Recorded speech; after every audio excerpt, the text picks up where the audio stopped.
Hello and welcome to the Crisis Point podcast. I'm Eric Sammons, your host and the editor-in-chief of Crisis Magazine. I want to be talking today about the recently completed United States Conference of Catholic Bishops meeting, the USCCB meeting last week. And so I'm recording this. I'm live, actually. So if you're watching this on YouTube, feel free to drop your comments in the chat, in live chat, and I'll see if I can answer if there's any questions, anything like that. But I want to talk about last week's USCCB meeting. And I titled this USCCB United States Completely Clueless Bishops. Now, I know that one of the things that conservative Catholics and traditional Catholics get criticized for is bishop bashing. The idea that we're constantly railing on our bishops, constantly criticizing them. And I try not to engage in bishop bashing. I'm not trying to find things wrong with the bishops in order to just criticize them. Frankly, that's like shooting fish in a barrel. So I don't really see the point in constantly doing that. But this was a big meeting, and I think we need to address it and just really talk about what happened there and how clueless, I mean, that's the word I'll use, how clueless these bishops are about the state of the Catholic Church today. Now, this was the meeting was in Baltimore, and it was the first in-person USCCB meeting since before COVID. So already we see something there that they weren't willing to get together, like, for example, back in June, when frankly, almost everywhere had released their, no longer had their lockdowns or anything like that, but they were still afraid to get together. And so they waited till now. Another thing about it is that the visuals of the meeting are always terrible. And they were particularly terrible this year. What I mean by that is these bishops meet in Baltimore in a hotel conference room, and it looks just like any business's corporate meeting, aside from what they're wearing. But even then, these bishops usually wear their suit clerics. You don't see a bishop in a cassock or anything like that. They're always wearing their suit clerics. And so the idea that this is somehow a spiritual meeting is just missed completely by these visuals. I mean, there's nothing Catholic about it other than the fact that you had some people with their clerics on, and they usually put up some type of Catholic image up front or something like that. But it's just a hotel conference room. There's nothing to it. I'm not 100% sure if it's a hotel conference room, but I know it's just a conference room. Why not meet, for example, why does it, first of all, have to always be in Baltimore, near Washington, D.C., on a coast? Why can't they meet in Kansas? Why can't they meet at a monastery somewhere? Why do they have to meet in such a secular setting? Now, this year, it was particularly terrible visuals because every single one of the bishops and all the pictures I saw, all the videos I saw, were wearing masks. And that's probably because in Baltimore, there still is a mask mandate in the city. Again, they don't have to have, for indoors, again, they don't have to have the meeting in Baltimore, but they choose to, and they end up all having to wear masks. And I don't know if they probably think that's a good visual, them all wearing masks, because it shows they care. But really, it's another thing that shows that they completely capitulate to the state, that there really is no fire in them. There is really no desire to stand up to the state in any way.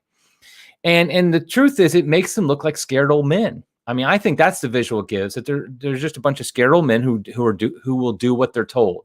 Not the successors to the apostles who, remember, went out to all the world and preached the gospel and were killed by the state in many cases. They were killed by they're martyred by the state because they refused to back down. That's who the bishops are successors to, are those men. Yet what they look like is a bunch of scared old men who are hiding out, wearing their masks. They're afraid of a virus. I'm sure most of them are vaccinated. And so really it just is some terrible visuals. And I'm not having gotten to what they're talking about yet. And then you had things like, for example, the USCCB Twitter account. Somebody who runs that account thought it'd be cute to have a poll where they said, should the bishops have ice cream during their break? And I think this had to do with they were testing their system for voting, and that's what they used. That was the question they used. So they put down a Twitter account thinking they're cute. And of course, needless to say, that tweet was getting ratioed faster than you can believe until they turned off replies. And so, because everybody realized it's so tone deaf. I mean, I get that the person who's running that is trying to be cute. They probably hired somebody young to run that USCCB Twitter account. And that person knows that you can build up a following by sometimes being witty and cute and doing these polls, things like that. But read the room, people. Read the room. Nobody wants to hear that from the USCCB, because the fact is that respect for the USCCB, if it ever was high, it's at an all-time low now. And that doesn't necessarily mean that all Catholics don't respect their individual bishops. I was surprised at a poll. Boy, when was that done? A survey was done recently. Maybe that was the Pillar. I can't remember now, where it was talking about, do you trust your bishop, things like that. And many Catholics trust their bishop, which I can't believe, their individual bishop. But even if they like their local bishop, they still don't really respect the USCCB.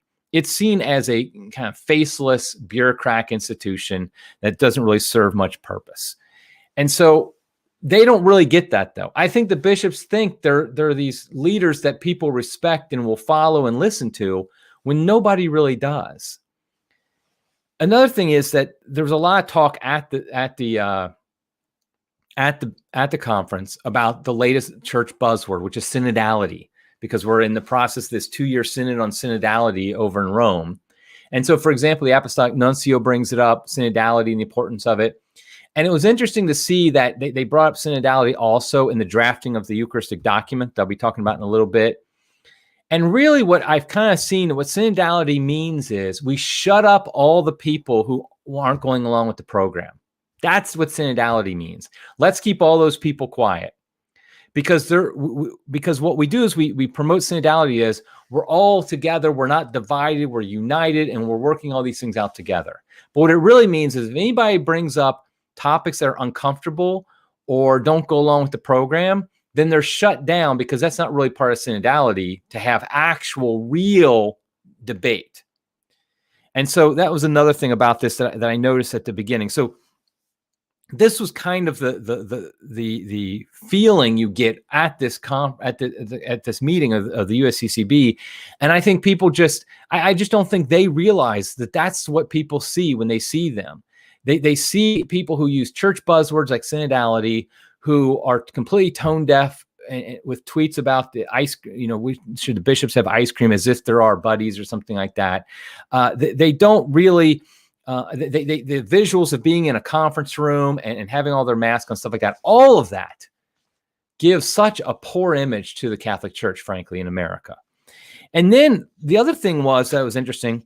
So this is their first meeting since COVID. Their first in-person meeting, the first in-person meeting since COVID. Yet they didn't really address anything related to COVID that they did. For example, there's a mention of it it begins the Eucharistic document. There is a part about that in there, which I'll talk about in a minute, and it's awful. But there's no discussion of the fact that you people shut down all our masses for 2 months. You people have made it so that you feel like you can't walk into a Catholic church, the typical Catholic church, without being worried that you're going to get some over-aggressive usher telling you, hey, here's your sanitizer, here's your sanitizer. Where's your mask? Where's your mask? Oh, don't sit too close. Don't get so close to each other. There was no discussion of that. There's no discussion of the fact that basically they've been doing their best. Parishes are doing their best to drive people away. It's not even talked about. The complete capitulation to the state isn't discussed at all. Nobody's bringing that up. And just the fact is that what Catholics want to hear, they're not talking about. It impacts Catholics' life. Even if you don't want to talk about their role in this, what about the fact that people are losing their jobs? There's this unjust vaccine mandate, which goes completely against Catholic teaching. Even if you look at what the Vatican's been recently saying, the vaccine mandate completely goes against Catholic teaching. There's no talk about that. There's no talk about the fact that people are potentially losing their jobs because of the vaccine mandate. The fact that our economy is in the tank because of all the stuff that's happened with inflation, things like that. No discussion of a Catholic viewpoint of any of that during the conference, during this meeting. Not one mention of it that I could find. I will say I didn't watch every minute of it. My gosh, I guess that would have taken a lot of time off purgatory, but I wasn't going to do that. But there's no real serious discussion of these things that impact Catholics. So your typical Catholic, COVID and the COVID restrictions impact his daily life. And yet nothing is really talked about by the bishops of how maybe we can help Catholics to deal with these things. So, and here's another example. So, what they did talk about? the fact that we're going to rename RCIA to OCIA. And in fact, the National Catholic Register, which I like, I'm trying to boot on it, but they did have a headline titled, "Forget RCIA, meet OCIA. U.S. bishops approve big name change." I don't know how one letter is big name change. The only one letter difference that I know is a big deal is a homoousios in the creed. And those who get that will get it.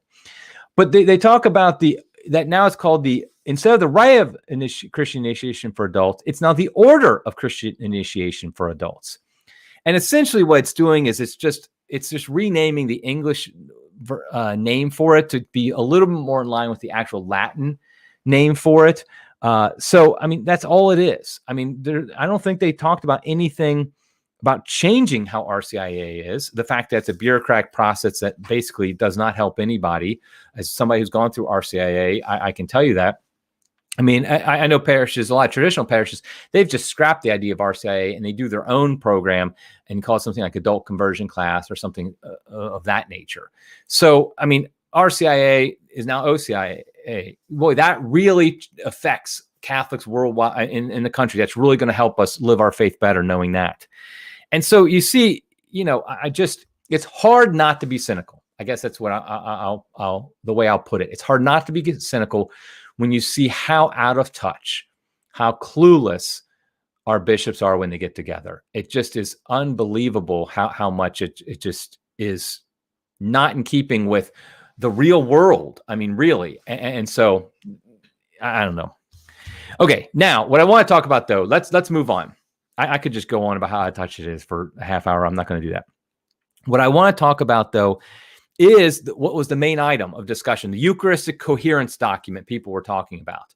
And so the idea is that back in June, when they met online, and that was just hilarious, by the way, the June meeting, because like most of the bishops couldn't get coordinated with their technology and stuff like that. But anyway, back then there was this idea of a Eucharistic coherence document. And it was the media, at least, was reporting, including Catholic media, as something that would talk about whether or not the issue of pro-abortion politicians receiving communion. It wouldn't be the only thing it would talk about. Nobody ever said that, but it would definitely address that issue. You had people like Archbishop Corleone and Bishop Strickland who were arguing that we need to address this more forcefully. Bishops, or I should say hirelings like Cardinal Cupich and Cardinal Gregory saying, no, we don't want to talk about that. It was a big deal. And there was actually public fights about it between bishops, which I think we need more of, by the way. I know people talk about we can't have a divided church, things like that. I think we need more division in order to bring about the truth. So I would love for these bishops to get into more public spats, assuming one side is actually talking about the truth. So essentially what happened was that was the idea. So they said, we're going to draft a document which we will then approve or not approve in the November meeting. So they drafted a document. I think it was sent out to the bishops around September, something like that. And there was talk about how much was it going to bring up in the pro-abortion politicians. Obviously, we have a president of the United States right now who is a Catholic, says he's Catholic, and is pro-abortion. This Nancy Pelosi, Speaker of the House, is also. So many of these prominent politicians, the governor of New York and others, who are claimed to be Catholic, and they're rabidly pro-abortion, they receive communion. Nobody tells them they can't receive communion. And so ultimately, though, I think once Pope Francis waded in on it in August or September, I can't remember what it was, when he basically said, you should not deny communion to anybody. And I think I have a podcast where I talked about that. I think it was a foregone conclusion they were going to bring it up. There's no chance in the world that the USCCB is going to have a document that goes against anything that Francis even thinks or suggests. If just the fact that he basically decided on the side of Cupich and others, the hirelings, that no, we can't bring this up. We can't deny communion to anybody, essentially, I guess, unless they're a trad trying to receive on the tongue. Then basically what the die was cast. We were going to have a document that was going to be a big nothing burger.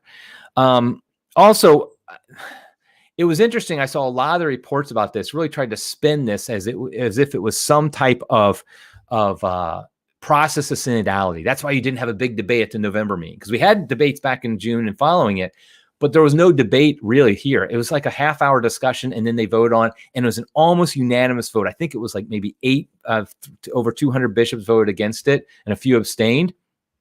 So they said this was synodality at work. Well, this is synodality at work, the way they understand it. You get a document that's either meaningless or terrible. I mean, that's the result of synodality. And essentially here, it's meaningless. It wasn't terrible in the sense that it wasn't terrible in what it did say. It was terrible in what it didn't say.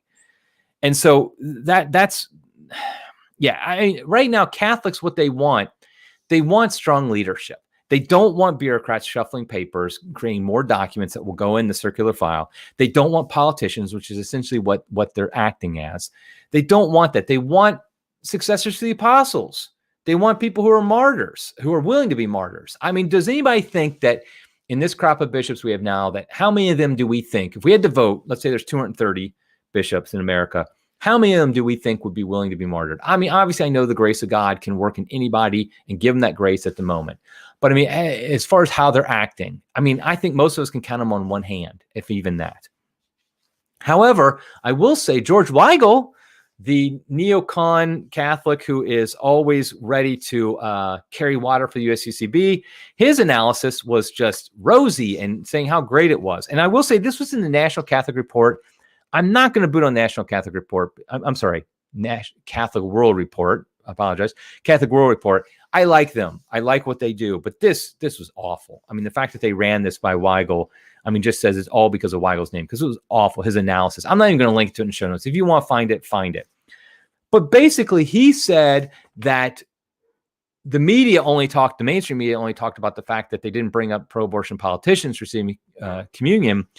But really, they did. The document does. In fact, he even says the bishops have now recommitted themselves to the hard work of bringing wayward Catholic public officials to the truth. And they should be supported in those efforts by the people of the church. Oh, my gosh. He says also, he said they didn't duck the abortion issue, which they did. I mean, he was blaming the staff of the USCCB for not like getting ahead of the issue and saying, no, we really are addressing this, when they didn't. And also, like, he talks about the fact that, you know, he actually writes, while Pope St. Paul VI took great care that the documents of the Second Vatican Council were adopted by the greatest possible consistency, he refused to sacrifice truth to a false concept of unity as unanimity on such sharply contested issues as episcopal collegiality or religious freedom. I mean, this is just a rewriting of history Weigel has if he thinks that Vatican II refused to sacrifice the truth in order to get consensus.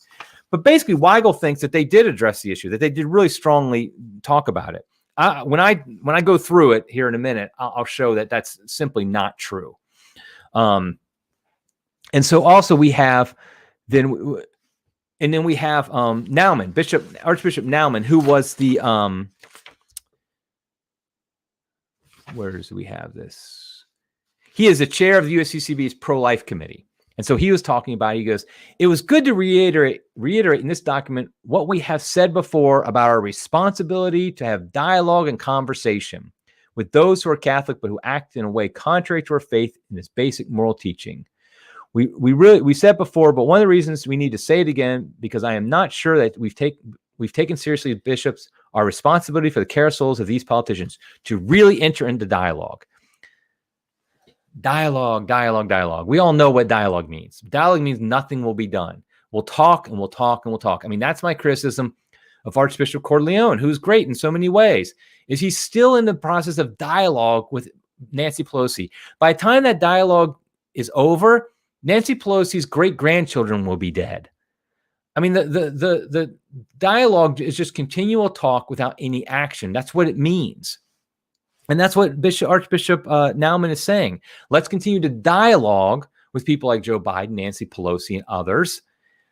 But that's meaningless. And here's the thing. They know that. The politicians know that. They love dialogue because they can continue to run cover and on the one hand claim to be Catholic, on the other hand promote rabid pro-abortion policies. It gives them the best of both worlds. And so this idea that somehow dialogue is going to be the solution to problems that, I mean, I don't know if the bishops actually think that their dialogue will change the minds of people like Biden or Pelosi, if they're really that clueless, or if, on the other hand, they know it won't, and that's the goal. I think it's actually both. It depends on who it is. I think Supich knows. Supich knows that they're not going to convert because he doesn't want them to convert. Somebody like Archbishop Cardinal Gregory knows that too. These people know it. But I think somebody like Naumann and maybe Corleone, They don't realize it. They actually think that the dialogue will eventually bring about some type of conversion. But if you look at the history of the church, dialogue isn't the way that the church brings about conversion. It's through proclamation of the truth. It's through deeds that are backing up your words. And that's not what we have here. So the chance that they're going to be somehow that people like Biden will magically convert because we dialogue with them is just ludicrous. There's no evidence that's ever happened.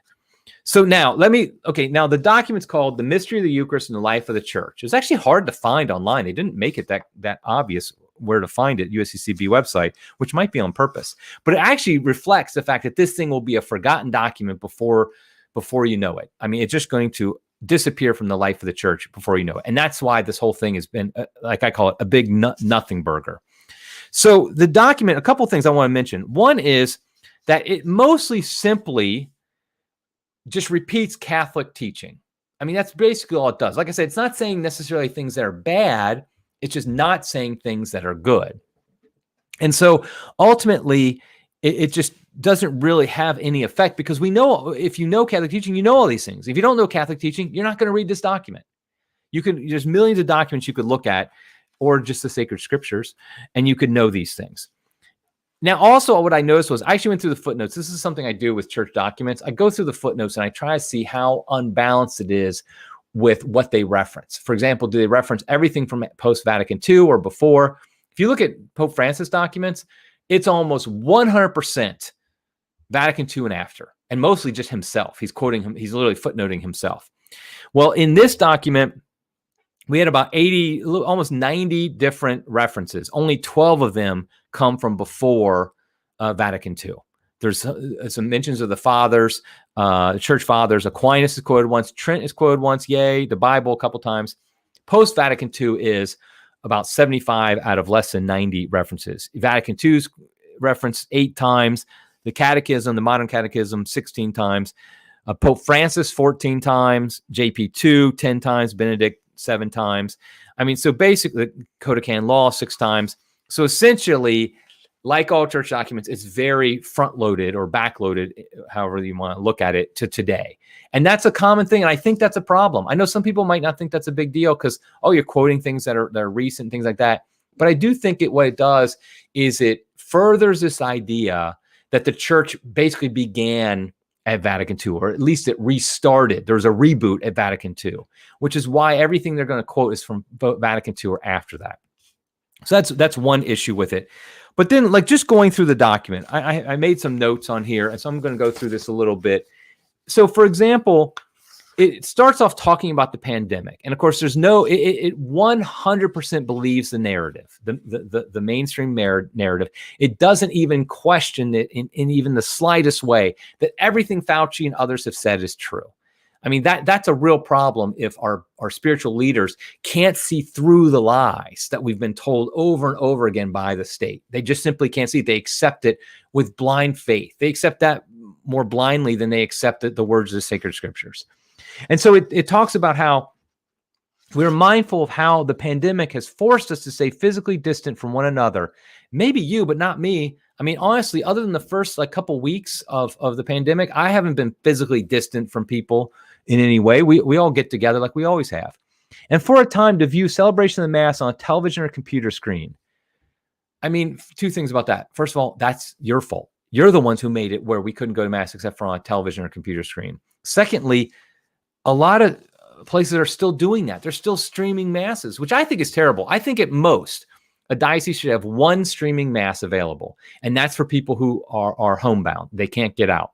That should be at most what you have. But a lot of parishes now have made streaming masses a norm. And if that doesn't undercut our belief in the importance of the Eucharist, I don't know what is, because you're not able to attend and receive the Eucharist, adore our Lord in person, then, what's the purpose of it? So, I mean, that's the first thing, is the fact that they don't seem to recognize there's no call for let's cut out the streaming masses. Let's basically make it one. In fact, there's an encouragement of them. So that's something I want to mention is this document is supposed to increase Catholics' faith in the real presence. It's supposed to increase our Eucharistic devotion. That's the purpose. So remember that. So here's one thing that undercuts that, and they don't say anything about it. In fact, they encourage it, the streaming of masses. So basically, they divide the document up into the gift and the response. The gift is simply what the Eucharist is. It's a restatement of Catholic teaching. Like I said, it's not terrible, but it's mostly front-loaded to recent times, recent documents and statements about it. So it's nothing that any Catholic doesn't already know. Again, it's a waste of paper for people like me who print it out. Now, one thing I did notice, they have this part, they say, the church's firm belief in the real presence of Christ is reflected in the worship that we offer to the Blessed Sacrament in various ways, including Eucharistic exposition, adoration, benediction, Eucharistic processions, and 40-hour devotions. Great. Good things to mention.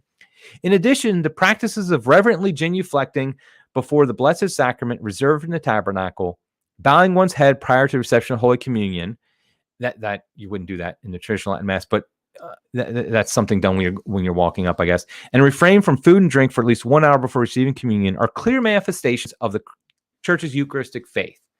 Quiz: what was left out of that? They were talking about these practices like genuflecting for the tabernacle, bowing your head before reception of Holy Communion, refraining from food and drink, fasting for an hour before communion. What did they not mention? Communion in the hand. The fact that communion on the tongue is inherently more reverent than communion on the hand. And yet they will never say anything against communion on the hand. Yet that does diminish our belief in the real presence. It does impact that. So they'll talk about that it's good to genuflect for the Blessed Sacrament, but they will never say it's good to receive on the tongue, even though that still is the norm in the church, even today. And so ultimately, that's a great example there of things they're going to leave out. They're not going to talk about, but that actually have a great impact on the Catholic's Eucharistic faith. Okay, also they talk about, they do have this line where they say, St. Paul emphasizes that this communion that you receive through the Eucharist exists not only among ourselves, but also with those who came before us. Unfortunately, we forget about them all the time. Like I said, we don't even mention them in our documents. Okay, so now we get to a part where it talks about, this is the cringeworthy paragraph, number 32. The gratitude which inspires us to give thanks and worship God in the celebration of the Eucharist should be nurtured and enriched by the beauty of the liturgical action itself. Picture your typical St. Suburbius parish when you're reading this. Bishops and priests have a particular duty to ensure that the Mass is celebrated in a manner befitting the sacredness of what takes place. As Pope Francis recently wrote to the bishops of the world, I ask you to be vigilant in ensuring that every liturgy be celebrated with decorum and fidelity to the liturgical books promulgated after Vatican Council II, without the eccentricities that can easily degenerate into abuses. And I think a lot of us know where that comes from. That's from the letter that the Pope wrote to the bishops after he issued the Motu Proprio Traditionis Custodes, the one that basically is trying to restrict the traditional Latin Mass. I feel almost like this is trolling us at this point. I mean, maybe it is on purpose. But the idea that there has ever been anything done to, as the Pope said, be vigilant, ensuring that every liturgy be celebrated with decorum and fidelity to the liturgical books. Here's another case where the bishops are completely tone deaf. I mean, actually, I just think they don't realize this.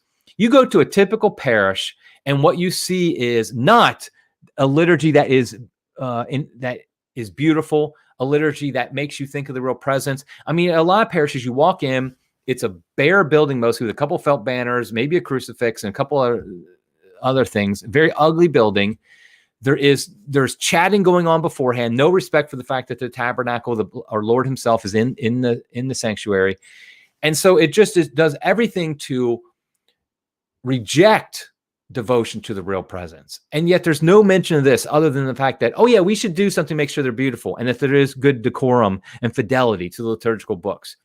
I mean, that was a throwaway line the Pope put in that letter on purpose in order to act like he's not on either extreme. Yet we know nothing is ever done. Nothing is ever done by the bishops to curtail the extremes that we find, the lack of reverence we find. The only thing that is done is what? Restrain the Mass. It is reverent. That is the traditional Latin Mass. That's the only thing that they will do. So, I mean, these are empty words. They're not only empty words, they're contrary to what they're actually doing, directly contrary to it. What else? I'm getting a little bit long here, so I'm going to wrap it up. Okay, now to get to the main point of what people were thinking of, which was the idea of pro-abortion politicians receiving communion. They talk about the fact that we shouldn't receive in the state of mortal sin.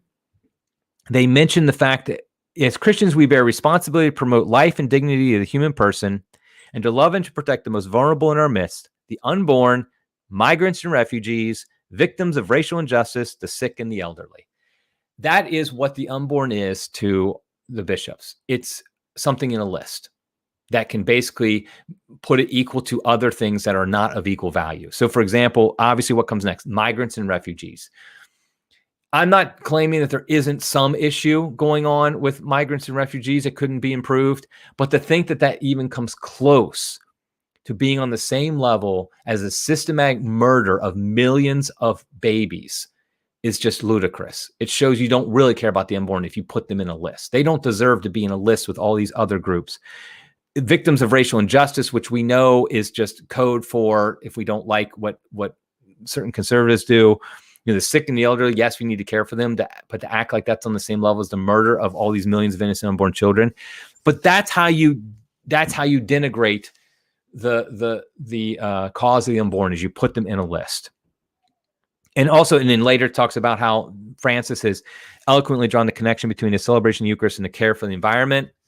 Again, if we want to denigrate our devotion to real presence, attach it to a trendy social cause, a social fad. And so again, essentially what it does, it just says, I'm going to skip some of this because this is getting, I know, a little bit nothing. So they then come up and they do bring up Canon 915. They do actually bring it up, but they bring it up in a footnote, of course. And they talk about that their money quote. This is what they said, basically, about the idea of pro-abortion Catholics receiving communion. It is a special responsibility of the diocesan bishop to work to remedy situations that involve public actions at variance with the visible communion of the church and the moral law. Indeed, he must guard the integrity of the sacrament, the visible communion of the church, and the salvation of souls. That's it. That's it. That's all they had to say about it, was what they have always said and done nothing about. There's absolutely nothing about this that is any different than anything else they've ever said about it. So again, like I said, a nothing burger. Now, I will say, I'm going to skip. I also wanted to mention one of the footnotes was actually quoting Pope Francis, a tweet of Pope Francis's, which I thought was, I don't know, just something. Okay, finally, let me talk real quick also about this National Eucharistic Revival. So they have this document, which we all know will do nothing, will not change anything. It will not change anything in the church. That document will not change one thing. However, they did follow it up by saying they're going to have a National Eucharistic Revival. And so this does sound like action. Sounds like, hey, we might be actually doing something. So it's slated to launch on the Feast of Corpus Christi in 2022 and last for 2 years. The first year will include a study on the belief in the Eucharist, a diocesan toolkit for Corpus Christi processions, and the commissioning of more than 50 Eucharistic preachers who can speak about the power of the Eucharist. And so, okay, first of all, I do like the idea of trying to encourage Corpus Christi processions. That is a good thing. I think processions are one example of how we can increase our devotion to the Blessed Sacrament, is through Eucharistic processions. So good for them that they do include that. But again, it's a lot of talk. Having these 50 Eucharistic preachers speak about the power of the Eucharist. Liturgical actions are far, far more powerful than any words. Even the greatest homily on earth will not have the same power as a liturgical action that's repeated over and over and over again. So if you kneel and receive communion on the tongue, for example, every week for years and years, from your birth until you receive First Communion, for decades, even for a decade, that's going to have far more impact than any sermon you're ever going to hear. And this is something they don't get. It's something that most Catholic leaders haven't gotten, and has been a major problem in the church for the last 50, 60 years, is this idea of talking, this didactic way of just, we say things and that will change things. And they don't recognize the power of the liturgy and the liturgical action. When people go up and they receive in the hand, and there's a billion Eucharistic ministers, and it's like a Pez dispenser giving out communion, that has a far greater impact, negative impact, than the greatest sermon. You can have the greatest homily in that mass, but if you finish it, so one of these 50 Eucharistic preachers comes, let's say he does a great job preaching it, but then that parish continues to distribute communion in the same way, you're not going to have any impact. It's not going to have any impact whatsoever. And I think this is something they miss. And so in this revival, it's not going to touch on those things. I'm just honestly not really optimistic and have that great of an impact. The second phase of the revival actually makes it worse. It says the second phase, the parish phase, will launch in June of 2023 with the goal of spreading devotion to the Eucharist on the margins of society, including prisons and the southern U.S. border. We all know what that means. We all know what that means, the southern U.S. border. In other words, it's going to be a political thing. We're going to make it a political thing of the latest fads of the left, and we're going to push that, and we're going to use this Eucharistic revival to do that.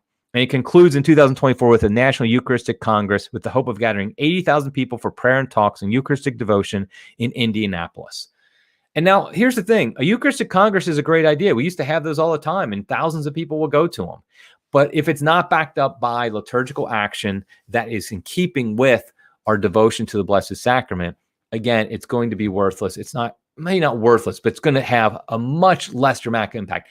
And this is what I mean when I say the bishops are clueless, is they keep on doing the same thing over and over again and expecting new results. We have had programs for decades. We've had new initiatives for decades. We've done all these things to say, everybody's leaving the church. Nobody believes in the real presence. We have to do something. We have to do something. We do something.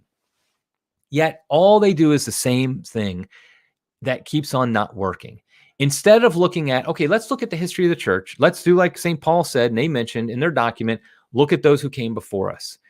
What did they do that helped people to have a Eucharistic faith? They had reverent liturgies.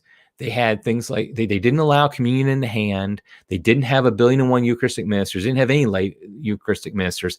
Those are the things that they did that help foster. They didn't have to have a program. That's the thing, is they didn't need a program to foster Eucharistic devotion 500 years ago or 100 years ago, whatever, because of the fact they had it built into the system, so to speak. Yes, there were times when you needed to have maybe preaching about it. You may need to have some congresses about it, some revivals about it. I get that. That happens. Our faith gets lax.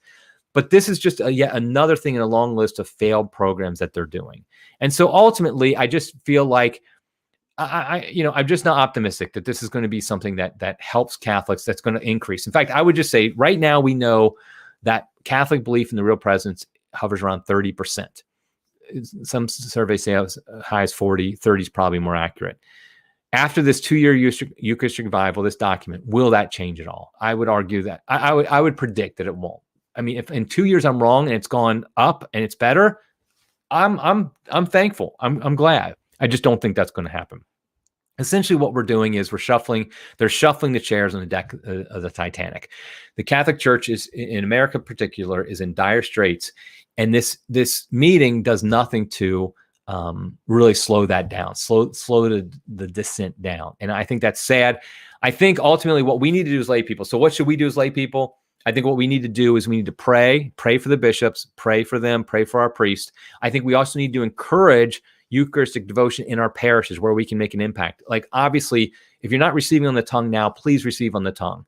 Try to go to a parish where obviously that's allowed, but also with an altar rail. I mean, altar rails are another way, because they do two things. First, they divide the sanctuary from the nave. So there's this idea that there's something special going on up there.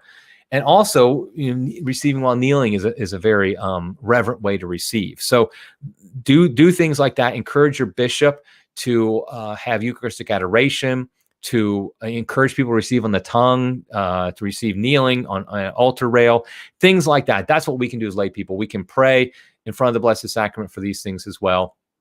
I think that's really that's all we can do, is we can encourage, we can pray, we can do all we can to make sure we have reverence. And especially if you have kids, teach them these things from a young age. If your kid is receiving on the tongue while kneeling, and he's going to a Latin Mass, or at least a Mass that's very reverent, and he's doing it from birth, I think he's going to be a lot more likely to one day believe in the real presence than if those things aren't happening. Okay, and like I said, I'm running a little bit long here, but I think this is important to talk about. And I just encourage everybody to pray everybody to do penance for our bishops, do penance that for sacrileges against the Blessed Sacrament that go on all the time. And until next time, God love you.